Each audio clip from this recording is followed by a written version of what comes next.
আজ অনেক দিন পর মামার বাসায় যাচ্ছি। অনেক দিন বলতে ৫-৬ বছর তো হবেই। পড়াশুনো আর বিভিন্ন চাপে যাওয়া হয়নি, আর আমিও তেমন চেষ্টা করিনি যাওয়ার জন্য। কিন্তু এই কয়দিন ধরে আম্মুকে কল দিয়ে মামা একদম ঝালাপালা করে দিছে আমি যাওয়ার জন্য। আমি সময় করে যাব বলেছি, কিন্তু তারা মানতে নারাজ। আম্মুর ঘ্যান ঘ্যান থেকে বাঁচতে সিদ্ধান্ত নিলাম যাব। বিকেলে বাইক নিয়ে রওনা দিলাম। আম্মু অনেকবার বলল বাসে যেতে, বাইকে যেন না যাই, কিন্তু আমি শুনলাম না। কারণ এতটা পথ বাসে করে যাওয়া আমার পক্ষে সম্ভব না। তারপর আবার নেমে আবারও গাড়ি চেঞ্জ করা, এসব থেকে বাইকে সোজা চলে যাওয়াটাই ভালো। আমাদের বাসা থেকে মামার বাসা প্রায় ১.৫ ঘন্টার পথ। যেতে যেতে প্রায় সন্ধ্যা ছুঁই ছুঁই। আমি কলিং বেল বাজাতেই মামি দরজা খুলে দিলেন। আসসালামু আলাইকুম মামি। ওয়ালাইকুম আসসালাম। আরে সাকিব বাবা, তুমি? আমি তো বিশ্বাসই করতে পারছি না। এসো এসো, ভেতরে এসো। আমি ভেতরে গিয়ে সোফায় বসলাম। এতদিন পর আমাদের কথা মনে হলো। আসলে ব্যস্ততার কারণে সময় করতে পারিনি। পড়াশুনো, তারপর চাকরি, এসব নিয়েই পড়ে থাকি। কোনো আত্মীয়দের বাড়িতেও যাওয়া হয় না। কাজ তো আসে যায় বাবা, কিন্তু সময় বারবার ফিরে আসে না। তাই মাঝে মাঝে কাজকে রেখে একটু নিজের জন্য সময় বের করো। জি, অবশ্যই।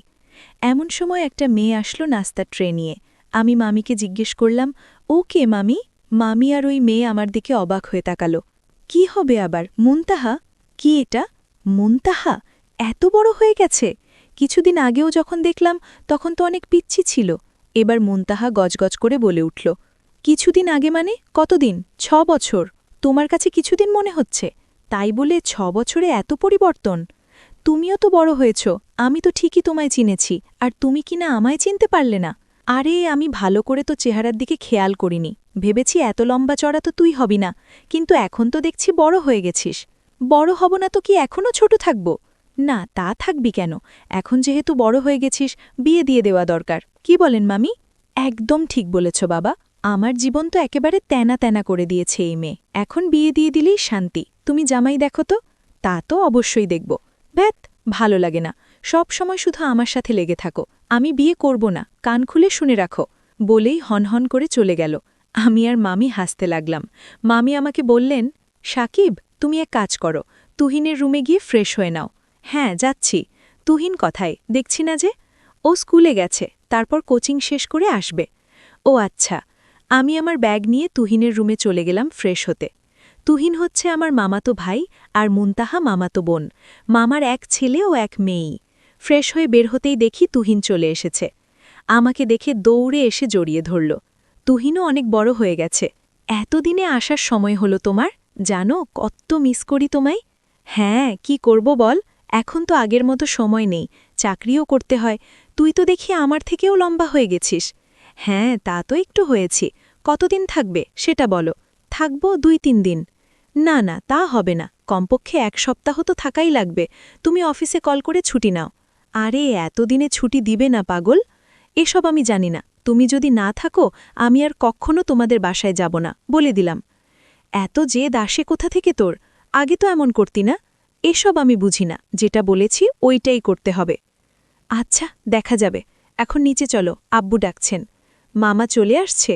হ্যাঁ। নিচে গিয়ে মামার সাথে অনেক আলাপ আলোচনা করলাম। রাতে খাওয়া দাওয়া, রুমে বসে ফোন টিপছি। তুহিন পড়ছে, তাই তাকে বিরক্ত করলাম না। ফোন টিপতেও বোরিং লাগছিল।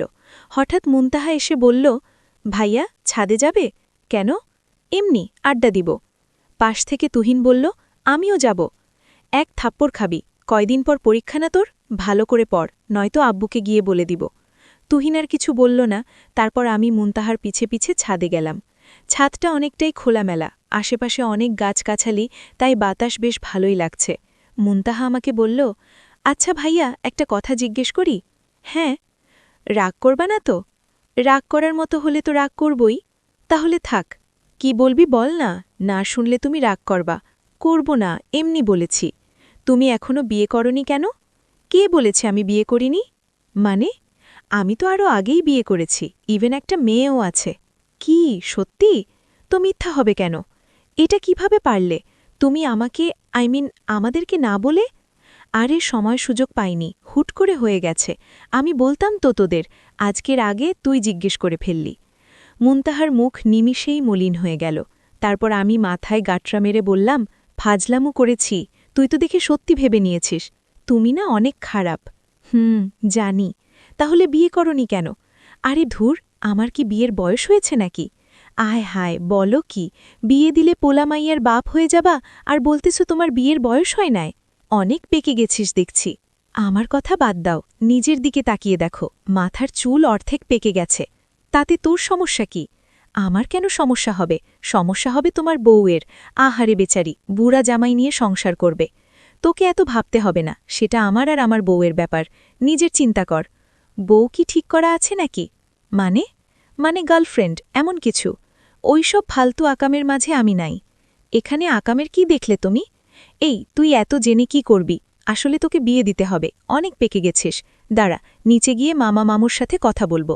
ধুর, ভালো লাগে না, সব সময় শুধু আমার সাথে লেগে থাকো। আমি বিয়ে করব না, কান খুলে শুনে রাখো। বলেই হনহন করে চলে গেল। আমি আর মামি হাসতে লাগলাম। পিচ্চিটা হুট করে বুড়ি হয়ে গেছে। তারপর রুমে এসে ঘুমিয়ে পড়লাম। সকাল ৮টায় ঘুমিয়ে আছি, এমন সময় মুনতাহা এসে আমাকে জাগাতে লাগল। আমি বিরক্তি নিয়ে ঘুম ঘুম চোখে তাকালাম। এই ভাইয়া, ওঠো না। কি রে, কি হয়েছে, ডাকছিস কেন? আমাকে স্কুলে তুলে দিয়ে আসো না একটু। আমি? হ্যাঁ তুমি। আমি কেন? প্রতিদিন যেভাবে যাস ওইভাবে যা। আরে প্রতিদিন তো বাবার সাথেই যাই, আর বিকেলে আম্মু গিয়ে আনেন।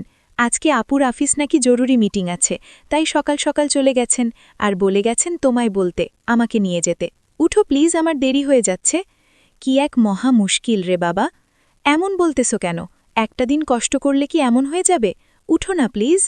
আচ্ছা তুই যা, আমি রেডি হয়ে আসতেছি। তারপর বাধ্য হয়ে রেডি হয়ে নিচে গেলাম। ভেবেছিলাম বেড়াতে যেহেতু এসেছি, কয়েকটা দিন ছুটি আছে, তাই ঘুমাতে পারব, কিন্তু সেটা আর হলো কই। নিচে গিয়ে দেখি মাম নাস্তা নিয়ে বসে আছেন। আমাকে দেখে বললেন, আয় বাবা, নাস্তা খা, তোকে কষ্ট দিয়ে ফেলতেছি। কি করব বল, তোর মামারও আজ মিটিং পড়েছে। না মাম, সমস্যা নেই, এ আর এমন কি। এই মুনতাহা, চল। আরে নাস্তাটা তো খেয়ে যা। এখন নাস্তা করলে দেরি হয়ে যাবে, আমি বাইরের নাস্তা করে নিব। তারপর বাইক বের করে মুনতাহাকে নিয়ে স্টার্ট দিলাম। মুনতাহা আমাকে রাস্তা দেখিয়ে দিতে লাগলো, আমি সেই রাস্তা দিয়ে যেতে লাগলাম। কিছুদূর একটা পার্কের সামনে যেতেই মুনতাহা বাইক থামাতে বলল। কিরে, কি হয়েছে? এখানেই নামব। এখানে? আশেপাশে তো কোনো স্কুল দেখতে পাচ্ছি না, এখানে কেন নামবি? নামো তো আগে, তারপর বলছি। আমি বাইক এক সাইডে রেখে ওকে বললাম, কিরে, এখানে নামলি কেন? কটা বাজে দেখেছিস? পরে দেরি হলে তো স্কুলে ঢুকতে দিবে না। আজ স্কুল যাব না। কেন? এই তুই স্কুল ভ্যাং মারিস? আরে না বাম, কেন মারব? আর সুযোগও নেই, একদিন না গেলে বাসায় কল দিয়ে জানিয়ে দে। তাহলে আজকে? আজকে স্কুল বন্ধ। কিসের? বিজ্ঞান মেলা চলছে, যারা যারা নাম দিয়েছে তারা যাওয়াটা বেশি জরুরি, আমাদের না গেলেও চলবে। তাহলে কেন এসেছিস, তাও আবার আমার ঘুম নষ্ট করে? এমনি ঘুরতে। থাপ্পড় চিনিস? সব সময় এমন করো কেন তুমি? তো কি করব, এমন ভাজলামো করার কোনো মানে আছে? ভাজলামোর কি দেখলে তুমি? একটু ঘোরাঘুরি করলে কি এমন হবে? আর প্রায়ই তো তোমাকে ডিস্টার্ব করি না, এত বছর পর এসেছো তাই একটু এমন করছি। বলেই মুখ মলিন করে নিল মুনতাহা। আমিও আর কিছু বললাম না, ছোট মানুষ, একটু আবদার করতেই পারে। আচ্ছা ঠিক আছে, কোথায় যাবি বল? কোথায় আর যাব, ওই যে একটা পার্কের ভেতরেই যাব। ঠিক আছে চল। আমি 2টো টিকিট কাটলাম, তারপর ওকে নিয়ে অনেক ঘোরাঘুরি করলাম, খেলাম। মাঝখানে মাম কল দিয়েছেন, আমি একটা কাজে আছি, আর আসার সময় মুনতাহাকে নিয়ে আসব বলে। তারপর ওর স্কুল ছুটির সময় হলে বাসার উদ্দেশ্যে রওনা দেই। বাসায় এসে রুমে গিয়ে ফ্রেশ হয়ে ঘুমিয়ে পড়লাম। সন্ধ্যায় ঘুম ভাঙলে নিচে গিয়ে সবার সাথে আড্ডা দেই। দেখতে দেখতে 5 দিন কেটে গেল। একটা জিনিস খেয়াল করলাম, মুনতাহা যেন কেমন একটা বিহেভ করে, মানে আমি যেন ওর বিশেষ কেউ। তারপরও আমি এত পাত্তা দিলাম না। এভাবে আরও 2 দিন কেটে যায়। আমার যাওয়ার সময় চলে এলো। তুহিন, মামা, মামি সবাই অনেক করে বলল আরও থাকতে, কিন্তু আমি না করলাম। ছুটিও শেষ। সবচেয়ে বেশি বলেছে মুনতাহা আরও কয়টা দিন যেন থেকে যায়। রাতে রুমে বসে ব্যাগ গোছাচ্ছি, আগামীকাল সকালে যাব। এমন সময় মুনতাহা এসে বলল ছাদে যেতে। আমি একটু পর যাব বলে ওকে পাঠিয়ে দিলাম। তারপর গোছানো শেষ করে ছাদে গেলাম। দেখলাম কর্নারের রেলিং ধরে দাঁড়িয়ে আছে মুনতাহা। আমি ওর কাছে গিয়ে দাঁড়ালাম, দেখলাম মন খারাপ করে আছে। কি রে, কি হয়েছে? এভাবে মন খারাপ করে দাঁড়িয়ে আছিস কেন? মুনতাহা হুট করে এসে আমাকে জড়িয়ে ধরে কান্না করতে থাকে। আকস্মিক ঘটনায় আমি থতমত খেয়ে গেলাম। কি হয়েছে মুনতাহা, এভাবে কাঁদছিস কেন? ও কেঁদেই যাচ্ছে। আমি আবারও বললাম, কি রে, কাঁদছিস কেন? বল আমায়, কেউ কিছু বলেছে তোকে? না। তাহলে? কারণ কি? আমি তোমাকে ভালোবাসি। ওর মুখে এমন কথা শুনে আমি তো রীতিমতো অবাক। ও যে এমনটা বলবে কখনো ভাবিনি। আমি ওকে এক ঝটকায় আমার বুক থেকে সরিয়ে নিলাম। আমি এমনটা করব ও হয়তো ভাবেনি, তাই একটু ভয় পেয়ে গেল। এই, তোর মাথা ঠিক আছে? এইমাত্র কি বলেছিস? কেন, ভুল কি বললাম? ভুল কি মানে? এসব আজেবাজে চিন্তা কে দিয়েছে তোর মাথায়? আজেবাজে কেন হবে? আমি কি ভালোবাসতে পারি না? ভালোবাসাটা কি অন্যায়? হ্যাঁ, ভালোবাসতে পারিস, ভালোবাসা অন্যায় না, কিন্তু তোর আর আমার ক্ষেত্রে সেটা ঠিক না। কেন ঠিক না? কি কমতি আছে আমার মাঝে? দেখ মুনতাহা, তোর মাঝে কিছুর কমতি নেই। তুই মাশাল্লাহ দেখতে অনেক সুন্দর, কিন্তু তুই যেটা চাচ্ছিস ওইটা সম্ভব না। কিন্তু কেন? কারণ এটা কখনোই কেউ মানবে না, সবাই জানাজানি হলে সম্পর্ক খারাপ হবে। আর তুই এখনো অনেক ছোট, আর অনেক ভালো মেয়ে তুই। তুই অনেক ভালো কাউকে ডিজার্ভ করিস। কে মানলো না মানলো আমার তাতে কিচ্ছু যায় আসে না, আর আমি ভালো কাউকে না।